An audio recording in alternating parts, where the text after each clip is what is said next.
സ്ത്രീകൾക്കെതിരെയുള്ള അതിക്രമങ്ങൾ തടയാനുള്ള അന്താരാഷ്ട്ര ദിനാചരണമാണ് ഇന്ന്. ഇതുമായി ബന്ധപ്പെട്ട് ഓസ്ട്രേലിയയിൽ നിന്നുള്ള റിപ്പോർട്ട് കാണാം ഇനി.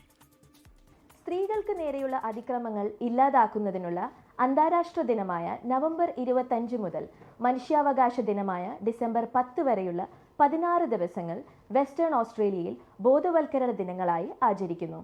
സ്ത്രീകൾക്കും കുട്ടികൾക്കും നേരെയുള്ള അതിക്രമങ്ങളും വിവേചനങ്ങളും ഒഴിവാക്കാൻ വേണ്ടി പലവിധ കലാസാംസ്കാരിക പരിപാടികൾ സംഘടിപ്പിക്കുന്ന കാലഘട്ടമാണിത്. ഒട്ടുമിക്ക ഓഫീസുകളിലും ലഘുലേഖകളും നോട്ടീസുകളും മറ്റും പ്രദർശിപ്പിച്ചിരിക്കും. കൂടാതെ ഈ സന്ദേശങ്ങൾ പേറുന്ന ബാഡ്ജുകൾ, ഹാൻഡ് ബാൻഡുകൾ എന്നിവ ധരിക്കുന്നതിന് പ്രോത്സാഹനം നൽകും. ഓരോ ഓഫീസുകളിലും അതിക്രമങ്ങൾ നേരിടുന്ന ജോലിക്കാർക്ക് അവ മേലാധികാരികളോടോ മറ്റ് സഹപ്രവർത്തകരോ അറിയാതെ തന്നെ രഹസ്യമായി അറിയിക്കാനും ബന്ധപ്പെടാനുമാകുന്ന ഓഫീസ് നമ്പറുകളുണ്ട്. സൗജന്യമായ കൗൺസിലിങ്ങും നിയമസഹായങ്ങളും ഇവർക്ക് ലഭിക്കും. സമൂഹത്തിന്റെ സംസ്കാരത്തിൽ തന്നെ ലിംഗവിവേചനം ഒഴിവാക്കാനുള്ള ശക്തമായ പല ശ്രമങ്ങളും നടക്കുന്ന കാലയളവാണിത്.